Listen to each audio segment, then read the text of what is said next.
what are other disasters that people keep consistently incurring? Just they do it to themselves, mostly out of ignorance, mostly because they're cheap. But that's the world that we live in. I think that like probably the biggest fatal flaw that I see people make is promising an early investor that they like giving an early investor anti-dilution, like saying your equity will never dilute. You'll never go below 5%. You'll never go below 10%.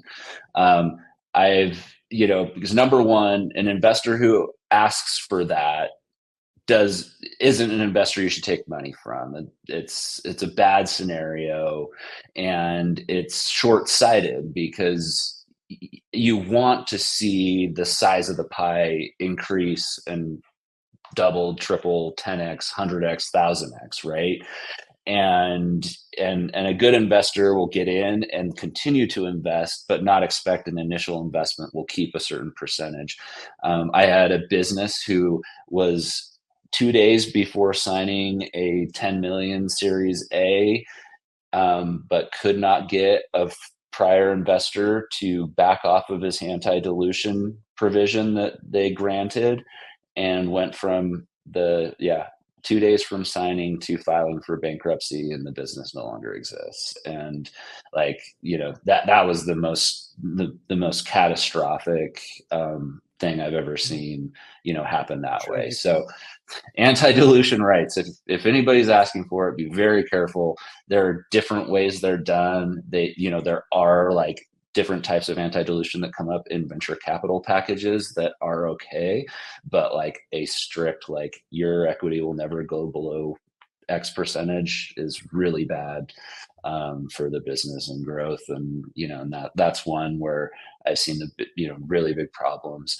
The other one is a lot of people, when they're starting out and they're cheap, instead of hiring people as W-2 employees, they hire 1099 independent contractors, and often don't have a good solid agreement.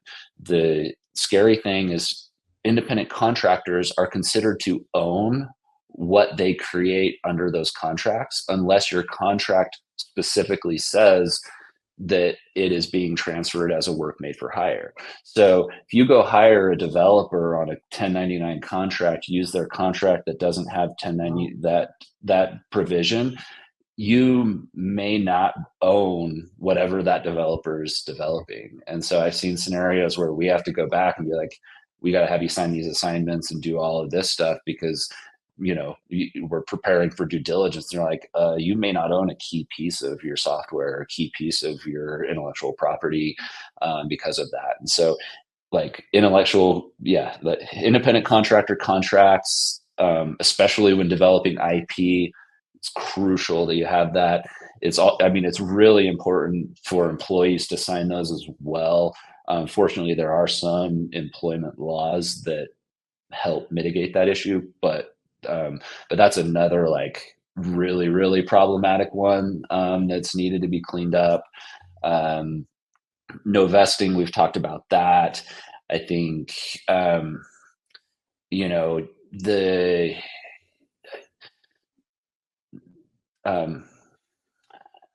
commercial, like there's always this balance in companies in their contracts with their customers and clients that comes up, that you're trying to balance the ease of getting deals signed and sales happening and revenue come in the door with having strong contractual protections, right?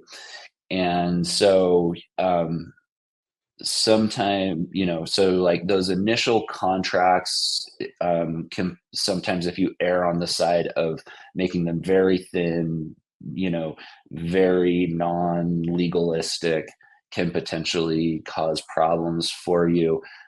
Usually that's more of like a future litigation problem, which if you have insurance and things that way, you can survive that. But if you don't have insurance, future litigation can be a business killer because of how expensive it is. And so you gotta be aware of like those risks, and how you're protecting yourself to be able to cover potential costs of lawsuits. I've got experience personally and many friends where there was always this tension between sales, making sure that the legal channels were sufficiently lubricated to enable revenues to come in the business, while the legal in-house teams, and it could be external, were trying to protect from future worries and litigation and wars from happening. And to a point that me being the business owner, I was a little too heavy-handed in saying, "Zip it, Josh Freeman equivalent. We got to get revenues in. We have a business to run. Let's go make it happen." And then I would find, to my horror, in helping sales occur, the sales rep at the front level, his VP or director didn't look at everything properly, and there were some gaping holes made in the hurry to get sales to come through. And then we had to have a much more painful exercise in extricating that relationship, because it was not Yep. contractually clean and defend or protect our IP. Unbeknownst to us, sales will do what sales needs to do, right? Yeah. You agree? Well, and we get it. I mean, we get it. I mean, like, sales are the lifeblood of the organization. It has to happen, and it's a problem for the organization if legal's getting in the way of otherwise good deals happening. I think the key is being aware of the issue, and especially as a management team, understanding the trade-offs, right? So taking enough time to sit down with your contract and go, if we get rid of this provision or go with this, modified agreement in this, it'll allow us to contract faster. And this is the risk associated with it. And we're okay with that. And we're going to mitigate that risk by XYZ. That's a great business decision. But the problem is when, everybody's too busy to think about it. And they're just like, legal, stop getting in the way, we're going to do this, sales guy, go have them sign whatever they want to sign, and not understanding at least the risk that you're getting. And so I think it's an exercise of awareness is what's most important. Yeah, I've always practiced it's a business decision at the end, but you need to have the right guides and the advice that people tell you so that you can make informed decisions. You may still go with that. Like I had a situation. It's a very large bank in Southeast Asia. We bought our software.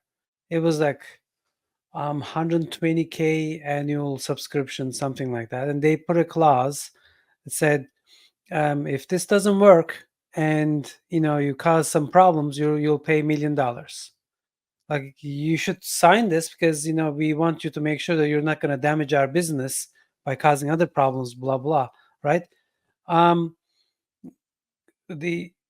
My Josh equivalent said, like, why are you even paying more than 120K? So you cannot pay them in penalty more than what you're getting. So we went back to customers and we agreed that we will pay. If we cause any damage, we won't, but if we cause any damage, we'll pay up to what you give us. Mm-hmm. It was a good decision, but even then, like, we were aware of it. We were more careful with this customer than ever, because there's a risk there. But if you don't, first of all, if you don't go back to the customer and renegotiate, that's one problem. Second, if you're not aware of that $1 million clause, and then you one of your support guys makes a mistake because they just woke up and they didn't have their coffee, right? Then you don't put the company in jeopardy. Yep. Yeah. No, sounds like you got good advice there. So yeah. Well done. Yeah. But yeah, absolutely. You got to negotiate those things and and work through that, and just knowing what the issues are. And oftentimes, like, something that came to mind as you're talking, Ike, is like, I was having a conversation with one of my clients and we were negotiating this contract, and he was like, well, what if we did this? And, and he provided this very elaborate, like, approach to a certain provision.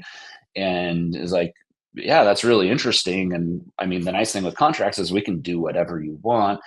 But let's step back and talk about like what the goal is. Like, what do you want to accomplish here? He's like, this is what we're concerned about. And I'm like, oh, well, this is how we do it. It's really easy. And he's like, oh, okay. Yeah, I probably should have just asked, like, how do we solve this problem? And, and so it's like having those conversations and, and proposing ideas, thoughts, but also like goals. You can oftentimes find good, simple solutions like that. Like just, capping damages at, like now one of the common things is we just cap damages at like 1 year's revenues on a certain contract or, 2 years or whatever, that sort of a thing. It's the same sort of concept. And, you can get a lot really creative, but there's often easy ways to just solve that issue. Josh, we talked about sort of almost contract business development, legal help and expertise, but especially for founders, don't you see a lot of them? I certainly needed this help from you for some of my startups. The whole world of trying to figure out, should it be a C Corp, an S, an LLC? Isn't that a basic foundation from which, if properly created, it allows the business to succeed? But we don't know. Most of us founders, we just have an idea. We're going to go sell the heck out of it. We just need to form something. Isn't that something that you also see regularly happening? And what advice would you give on that topic? Yeah, that's usually like the first conversation that we have with our clients, is to make sure that they have, number one, the right entity type, whether it's a corporation or an LLC, in like some rare circumstances, a limited partnership. And then making sure that that entity is taxed the right way. And so, as a kind of a rule of thumb for people, LLCs are the most flexible. Like if you don't know what you want, but you need to start a business and you want to have liability protection, start with an LLC. You can go anywhere. You can take it to a C Corp. You can have it taxed as an S Corp. You can, do whatever you want, right? And then with like the conversation around C corporations and S corporations, I think the easiest way to remember it is C corporations are for like technology startups and companies that plan to get institutional backing and funding. And then they're also for entities that are looking for an exit within kind of a 5 to 10 year time horizon. Those are kind of the two entities that end up as there are two types of businesses that end up as C Corps. And then S Corps are for like consulting, professional practices, services oriented businesses. And even then, a lot of times the S Corp is better reserved for like a personal holding company rather than an actual business operating entity. So like in my case, we have Freeman Level, which is a professional limited liability company. That company we have taxed as a partnership. As the operating entity, we don't want it to be an S corporation, but each one of its owners, so myself and Steve, and then our other profits interest owners, we each have individual holding companies taxed as S corporations to be our professional services entities. So there is a lot that goes into it, and there's different, benefits that come with each. But that is, a really important conversation to have, as early on as possible, because if you start as a C corporation or an S corporation, those are hard to get out of and can have adverse tax consequences if you don't do it quickly and properly. There's also time frame things where, if you're looking to sell your business in 5 years and you start your company as a C corporation, there's a clock that ticks on what's called qualified small business stock that can save enormous amounts of capital gains tax, for founders and investors in those, if you do that right. And so talking early is important there, so that's one of those conversations where buying lunch or spending a half hour or 45 minutes on the phone, paying your attorneys exorbitant legal fees, to just make sure you're in the right place when you're starting a new business is one where it's well worth the money in the long run. Yep.